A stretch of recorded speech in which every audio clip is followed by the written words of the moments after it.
What is going on YouTube? This is John from Emphatic, and I am coming to you with a special video. Basically, it's going to be a state of the Emphatic family, where we're going from here, stuff like that. And in the background, I'm going to have the CCL preseason matchup between OneHive. We ran a 50v50 against them. They brought Prime and Highlanders. We brought Fury and Inglis with us. And it was a no-dip affair, aside from Blaine, deciding he wanted to go smack Lord Byron. I'm assuming there's a buddy buddy thing there. There better be, because he did dip a smiley face. But you see, we're going to start with the 11v11. If you caught Adam's recap, you'll know that he just missed this one on timing. I'm gonna paste this in his comments too, so maybe you came here from there. In which, welcome. Uh, but okay, here's the scoop. Emphatic is doing away with the Fury and Elite designation outside of war. Um, basically, we made it a point to let Fury run and accomplish as much as they could without trying to pillage their ranks, and they did very well. They were probably in the toughest division too because they just barely missed out on the playoffs and they had a great record. I don't know what it is off the top of my head, but some very tough losses. They performed very well throughout the entire CWL Premier season and really should be in the playoffs this weekend, but unfortunately, uh, really tough conference. They were just a little bit behind the other wild card slots. So, uh, good game to the Fury.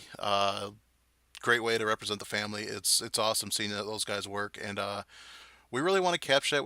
The Fury apparently, well, I know it spends a lot more time in personal development than the Elite does, and the problem just stems from too much burnout with the CWL Invite League, and we have made the decision that we are going to step down from Invite. We're going to still seek Premier ranking placement.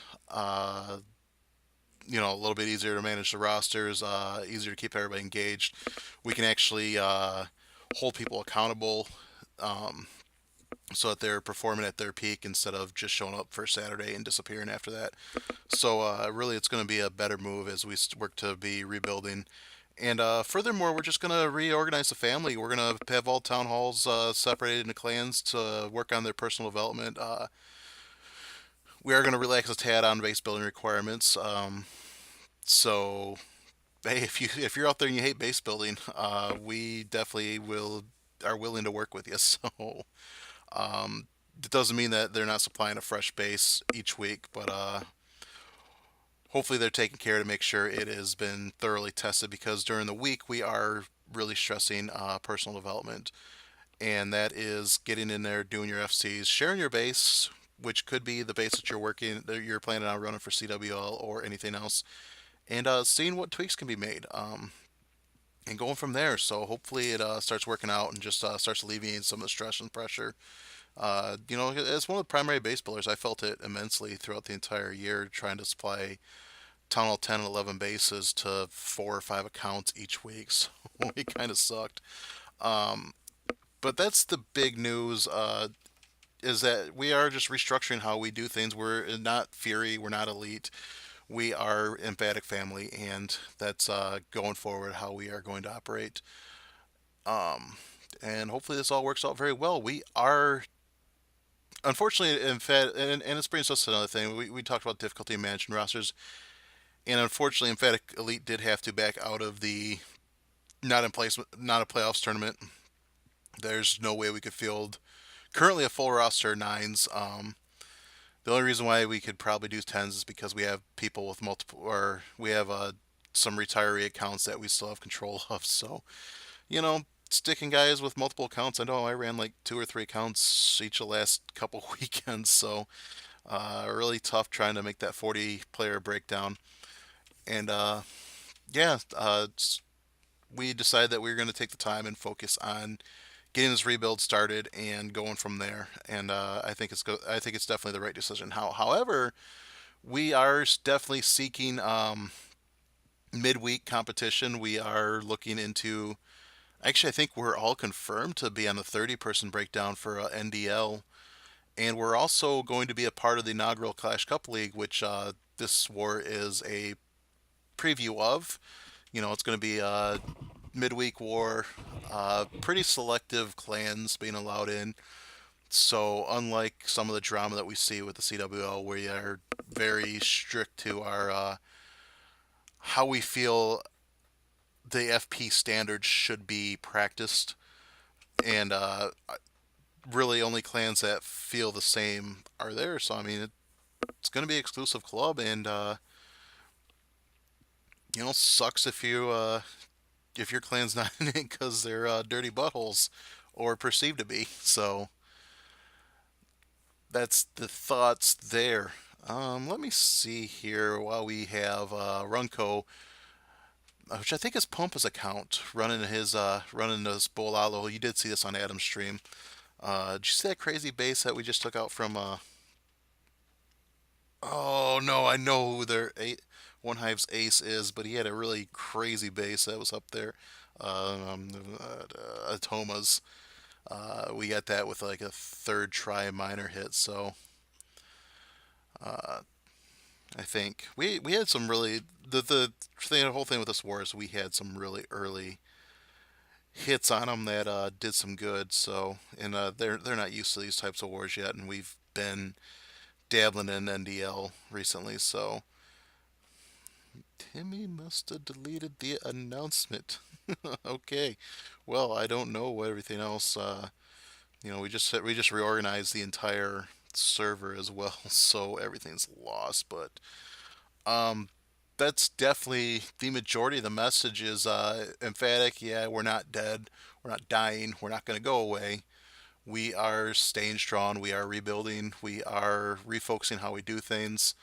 And I think that's just going to lead to a whole lot better of a future where it's a lot more fun to just get in and play with your clanmates instead of, the things that just brought us a whole bunch of stress, which was, really, really strict base building, how to go. The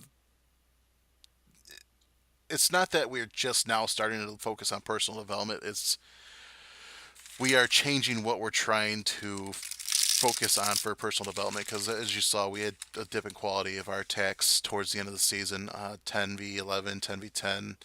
Our nines at times were just not where they needed to be. 11s I think held pretty standard outside of maybe one or two accounts, um, and that's really just another part of the whole invite thing is you to make numbers. Sometimes you got to accept people that you would hope not to accept, or I mean, you normally wouldn't, or it wouldn't be in other invite clans. It's just because you got to make those numbers, so it's tough. In fact, our last couple wars we ran 35s against Marshall's Nations and War and Glory, which I'm sad I didn't get any of those recaps for either of those two. I don't think I did Marshall's Nation. Don't remember. Um,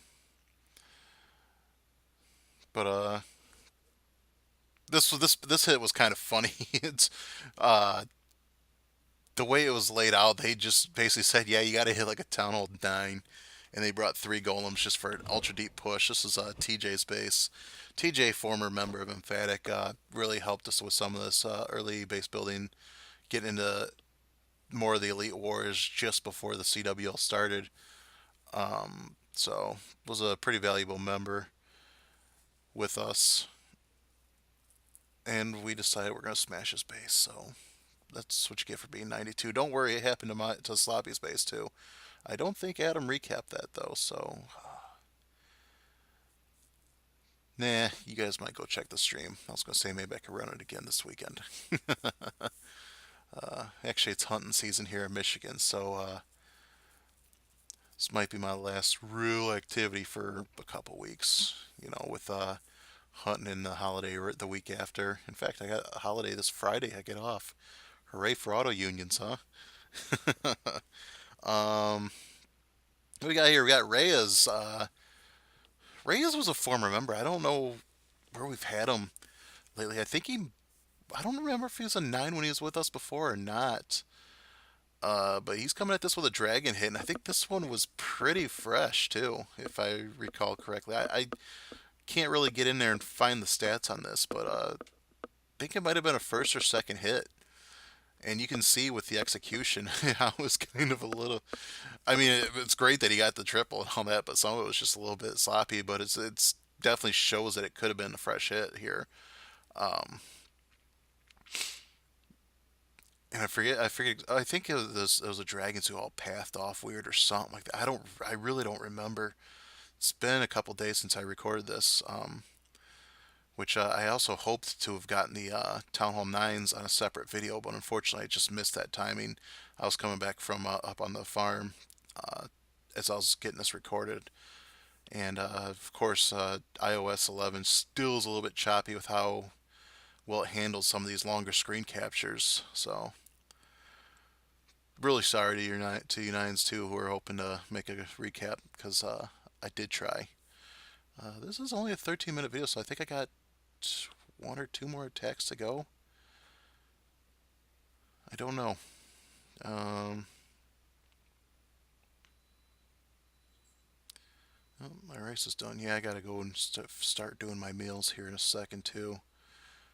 Like 5 days worth of food. Fun adulting. It's gonna be another nice little thing with this restructure and not having to try to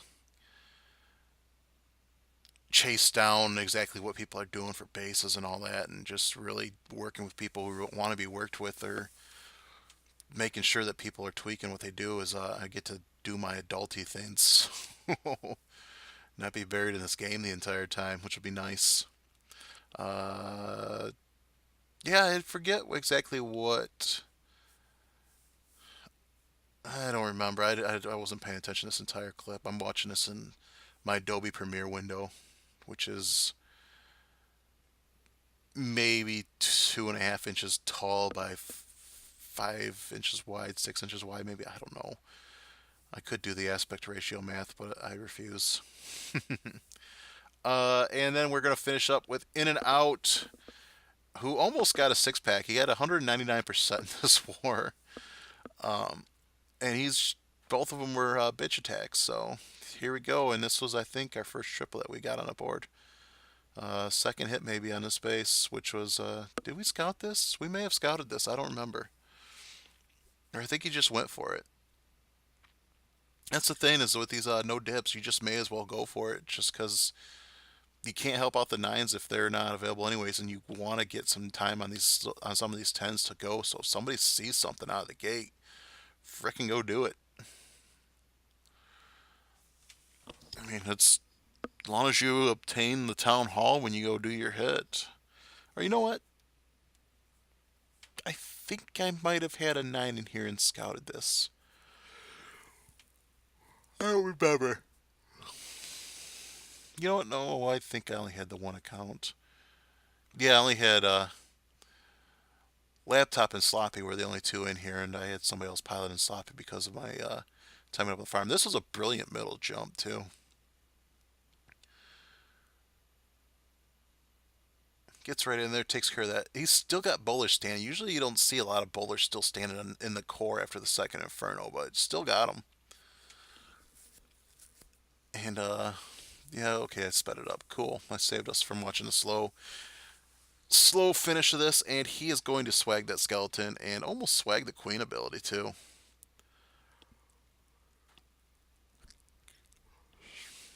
That's it.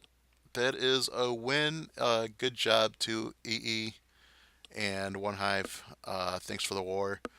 And I'm excited to see you guys here in CCL and see how you guys do and adapt to this no dip concept. So that's all I got. Like I said earlier, we are recruiting. I mean, obviously, I made it sound like we need nines. We definitely do. I think we can use all town hall levels, but emphathicelite.com/join is the URL. Pop on in there and yeah, let's do this. Let's help rebuild and have some fun. Stop stressing about this game. So that's all I got. Thanks for watching.